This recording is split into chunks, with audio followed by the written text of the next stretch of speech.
channel. No! No! Good morning. Welcome back to the channel. So guys, I have my wisdom teeth pulled, so my face is a little swollen and I can't really open my mouth too well. I'm 5 days post-ops, but it was such an intense surgery, I just have a lot of swelling. But anyways, we are doing the front brakes today again. Y'all seen me do this before, so we're gonna run this right back. It's not gonna be a tutorial as always. I'm not a mechanic, so I will do it as best as my knowledge and hopefully it works. But anyways, I'm about to run to AutoZone real quick. It's really down the street, so go pick it up. I already pre-ordered it.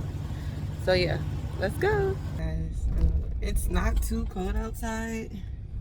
It's actually good. Nice little sun coming in. So I'm gonna try to hurry up before it gets too hot. It's 10:15 a.m. But yeah, I'm trying to like go through the process in my head, how to do it. I know it's like once you're down there, everything will make sense, but I'm just trying to, you know, prep myself and just go through it mentally. That way I don't forget anything, or I'm just more prepared, pretty much. What is that sliding? And then, I don't know how y'all AutoZones are, like, but ours isn't like free for all. Like some stuff is like open, and then some stuff is like behind the counter, so it's just easier for me to just do it online and then just go and pick it up. That way they don't end up looking for the wrong thing, and I you know, to make sure they have the right part, because I'm not getting basic brakes, I'm getting the sports ceramic brakes, so it just cuts out all the chances for mistakes pretty much. And we are here. It's literally down the street. Alright you guys, so I got it. Look, our AutoZone's all boarded up. But anyways, here are the brakes, the Duralast Elite, and they're ceramic. I like the ceramic because I have chrome wheels, so the brake dust doesn't show as much if I were to do the regular brakes. And then it just gives the Duralast Elite just more stopping power, and they tend to last a little bit longer because this is my daily driver, and I drive from here to downtown every day, and everybody knows it's stop and go traffic for an hour plus.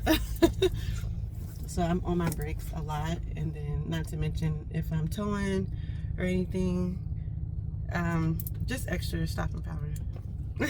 Thank you. This lady said she was like in my truck. Uh-oh, here she goes. Hey, thank you. Thank you. Oh, it matches me, thank you. Have a good one. Aw, lucky that made my day. But y'all, it hurts to smile, so I'm happy, but I'm like, sheesh, that shit hurt.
Make sure you do this. Well, what do you say? I'm talking to the camera. Oh. Make sure before y'all lift your car to unloosen the bolts while it's on the ground, as y'all saw earlier. Because your wheel is just going to keep spinning. And yes, the impact drill will be best, but these are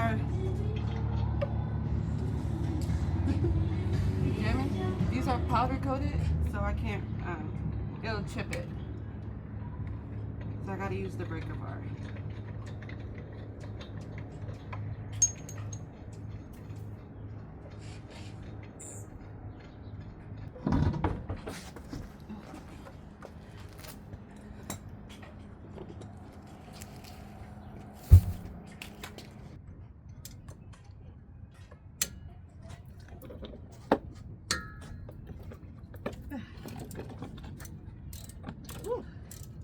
That one's kind of hard. I wonder if I should bring you guys in closer.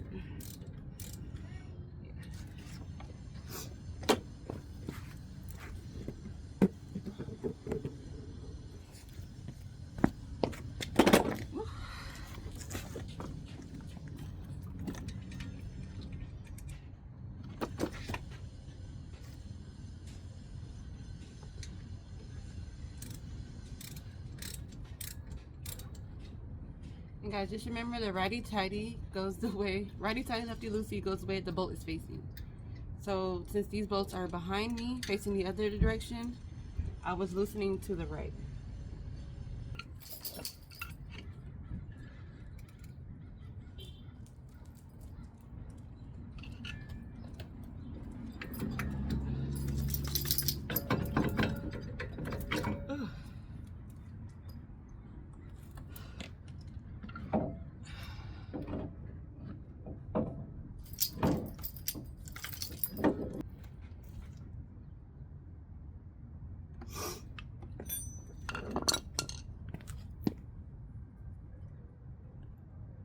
Before I put the other brakes on, I'm going to take this side off.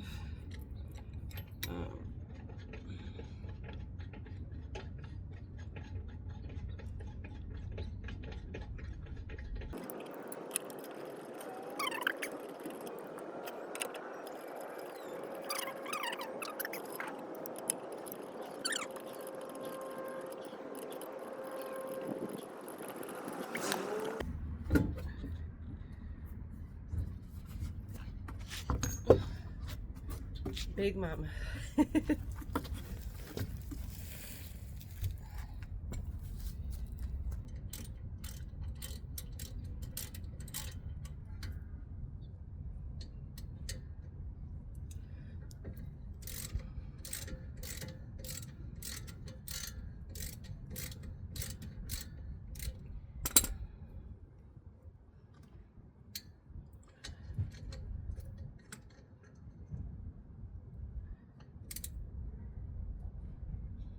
Oh, okay. So sometimes I get to this problem. Let me show you. Where are we? Where this part will spin too. So while I'm trying to loosen it, they're both spinning, so I can't loosen it. So I'm gonna get the crescent wrench just to hold it steady, and then I'll be able to take them off. Okay, so I did need a, well, you can use a crescent wrench, but I have a regular wrench. That was just on the other side of the car. So I didn't really, oh, it's too fat. Make sure it's skinny enough. This one's fat.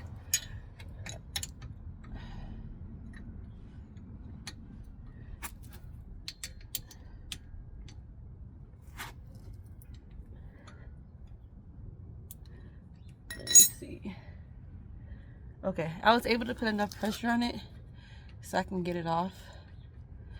But yeah, make sure you get a skinny wrench. That's funny. So hopefully I can do the same thing on this side.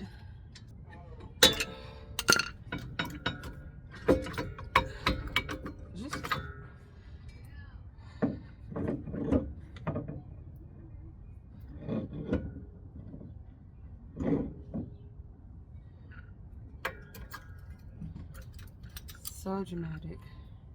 So they're not bad, but I also need to do some rotor maintenance. So that's why I'm taking them off a little bit earlier.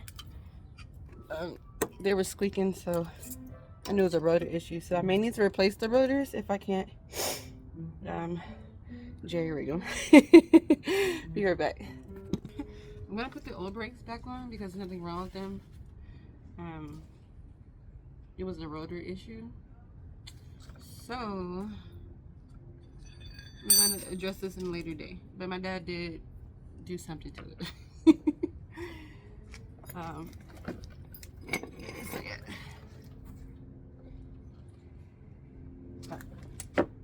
So to put the brake pads back on, I need to compress the pistons. I'm going to use a C-clamp. Oh, this thing's heavy.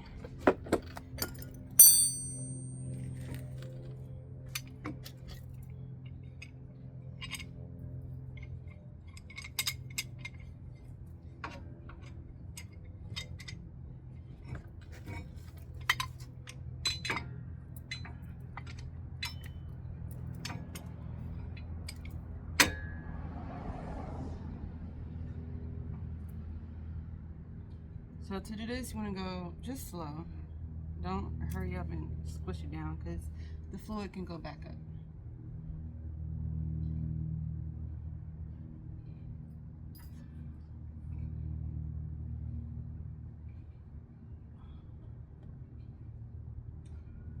And I'm pushing both at the same time. This C-clamp is big enough to cover both.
So I'm gonna go put the other side back on, and then I'm gonna show you putting the tire back on.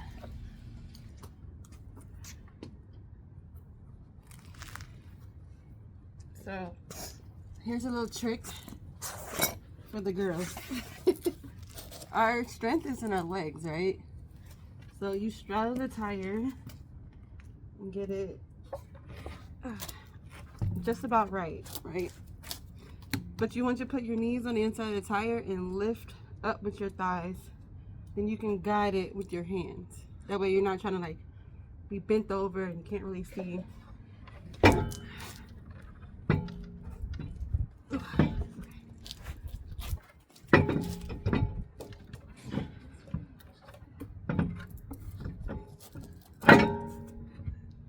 See how easy that was? Okay.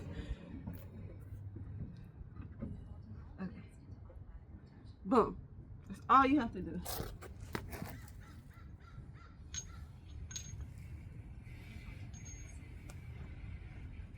Okay. I do need to go grab the torque wrench though.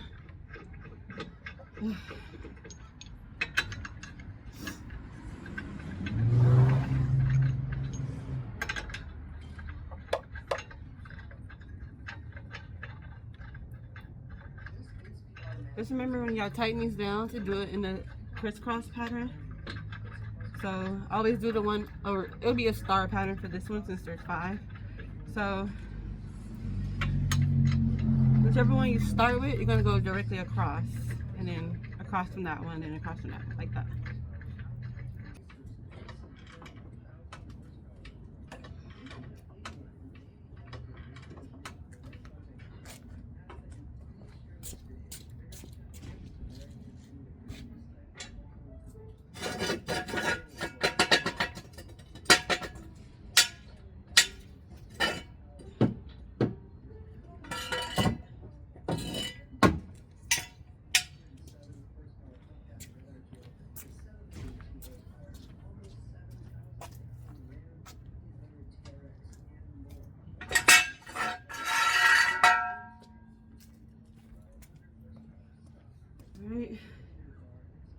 it down easy.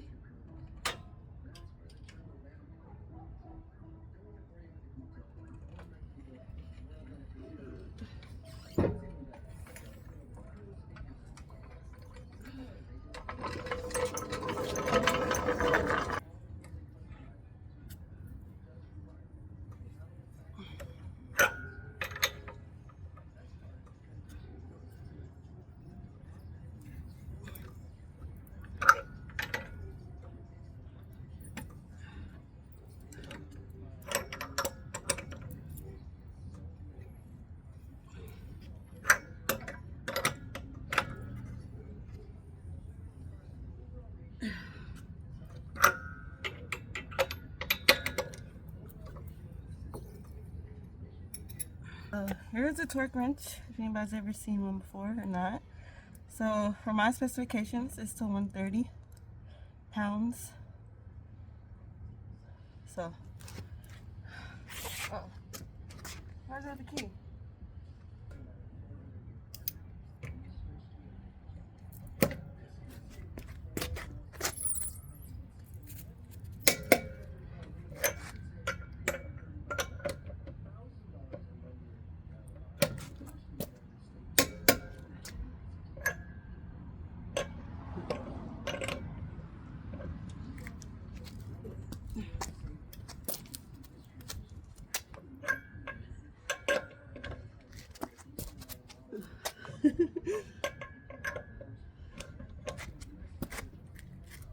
There we go.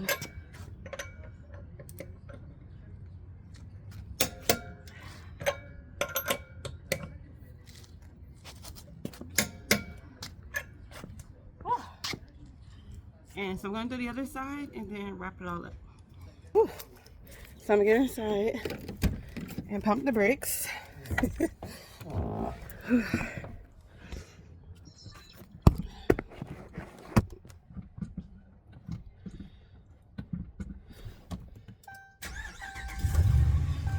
Alright, fingers crossed we stop. But before I do this, you already know I always carry my, oh, here we go. My car journal, car diary, and in the notes section, I need to write down, I mean, you can do it by the date, but I just like to write it in the notes. My mileage is at 80,419. The cost was 67. So I can tell right now the brake price went up because rear brakes cost more than, hold on. The rear brake said 63. So I know the rear brakes are more expensive because I think yesterday I looked, they were like 70. Now the front brakes are 67. So that's how I know the brake prices are going up. Same model, same everything. So I just kind of keep track of what you're spending, and so you know how much you need when you need new brakes and things. So since I'm keeping the old brakes, I'm just going to keep the new brakes because, like I said, they're halfway done. So I'm going to change them eventually. So I'm just going to keep them. And the next time I may need to buy new rotors, which cost $130 for the gold, the Duralax gold. So yeah, so just maintenance things. It helps to write it down, and then like you can write notes. Like I noted that the tires were, the lug nuts were 130 pounds. I noted that the wrench millimeter is 13. I thought it was 12 for some reason, but it's 13. So now I can refer to my book without having to make all the trips back and forth. We're gonna see if we can stop. Okay. I'm braking now, so I don't get in the street and be like, I can't stop. And then I hit everybody. Alright, we're just gonna go to the end of the block. My hands are so filthy.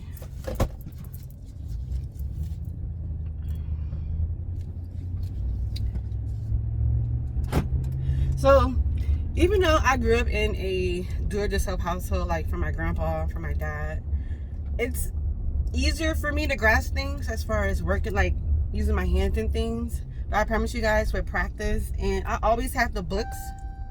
So like when I was working on my bike, I bought the manual to. Gosh. When I was younger, I had the Gixxer I have now, but the one my sister rides, that was my first bike, or my second bike. When I would work on it, I have the book, so that way I can follow step by step what the manufacturer needed, and it was easier for me to do it that way because we didn't have YouTube like that back then. You know, I couldn't physically see someone else do it and copy them, so that was the way I was able to teach myself. And then I would ask my dad for guidance, like I still do, just to make sure I'm doing it right. But yeah, so I'll always recommend buying the book to your car, and that way you kind of know what to expect. You already know. It gives you a lot more detail as far as the things you need, the tools, the actual parts, and very clear step-by-step, you know, instructions on what to do. But yeah, I encourage everyone to at least know how to do their brakes, how to do your oil change, how to change your tire, what else, how to look and see like what's wrong with your car, because you should be able to open your car and be like, okay, I can point out the engine, I can point out the transmission, I can point out an alternator issue. Like, you may not know how to fix everything, but it's good to know at least how to figure out what's wrong with your car. So I think that's always a good step into being an independent car owner. Especially, and it's not even a lady thing, because I have guy friends that can't do oil changes. I have guy friends that can't do brakes. So a lot of them come to me, not to do it, but to help. Sometimes I do it, but I don't. Stuff go wrong, they know not to blame me for nothing. But no, it's just stuff like that. So let me park. Let me get out the car.